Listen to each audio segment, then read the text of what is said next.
What's up guys, Ocrafter here. Today we're going to be having a look at The Last Guardian. I heard people saying it was quite hard to control it, so we're just going to take a look at some of the controls now.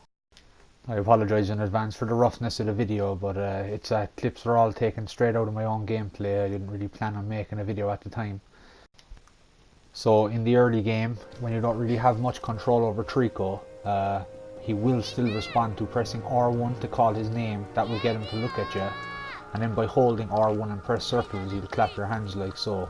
He will still obey that command. So if you want to go somewhere, just run to where you want to climb up, do the clap. When he comes over, quickly climb him and jump to the ledge you're trying to reach before he moves again. It's very simple. So eventually you'll reach a stage in the game where the game tells you that you have the ability to issue commands to Trico, and these can be done then by pressing various sequences of buttons. They're all very straightforward, and we'll have a look at some of them now. You can make him obey better once you reach that stage by feeding him the barrels like what you see on the screen. This will raise your bond with him, or maybe his intelligence, some internal statistic anyway. But so keep an eye out for these barrels, and also when he does something you tell him to do, you have the ability to rub him or scratch him. This also raises your bond and reinforces making him do whatever you want him to do. Alright, so the game has already told you now that you've got the ability to give him commands. So at the start I find that the best thing to do is actually climb on top of him and issue the commands from there. And the most simple one is the sit command, which is to hold R1 and press X. And as you can see on screen, he does that.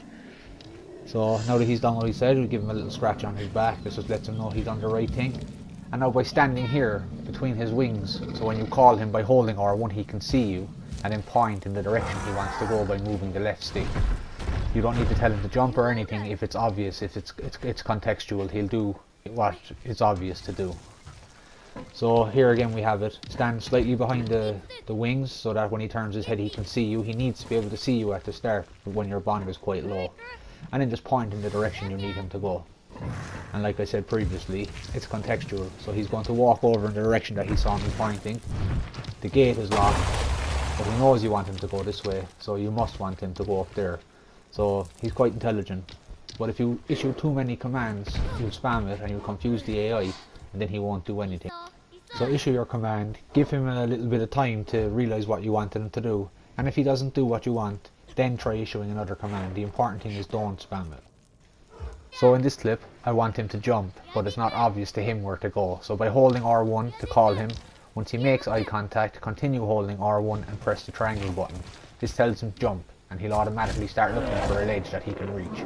Once he finds it, he'll jump up, and this gives you access to the higher ledge then by going with him. So now let's take a look at some of the less obvious things. Like in this clip, I want him to lean up against the wall. So first I hold R1 and move the left stick to point in the direction of the wall. And when Trico is looking at me trying to understand what I want, I'm pressing the triangle button to jump on the spot. That tells Trico that you want him to jump.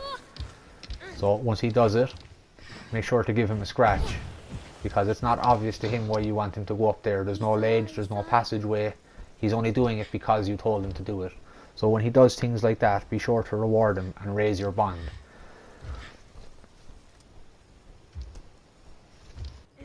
So The Last Guardian is basically a climbing game. You're always moving up, up, up.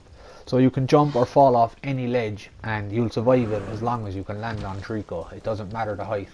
In the clip it's not that high, but literally anything in the game, if you can jump off it and land on him, you'll survive. So finally, sometimes Trico will get captivated by something around him and he won't obey you or listen to you. In this case he's looking at the chain, but quite often he's just staring at the wall, thinking Trico things, I guess. So what you do is use the R1, hold R1 and then press X, the same as the sit command. You'll hear that the young fella's voice is quite stern, and this will get Trico to sit and look at you, and then you have control of him again. Just issue some more commands. You could finish the game using those controls, but there are other commands that you can use, so play around with the controller and see what you can discover for yourself. So I'll wrap it up there. As you can see, the controls are very straightforward, very simple. I'm not sure why people were having trouble with it. I think the main issue is that they were spamming the commands and then the AI would just do nothing. So guys, if you liked the video, hit the thumbs up, and thanks a lot for watching. I'll see you in the next one.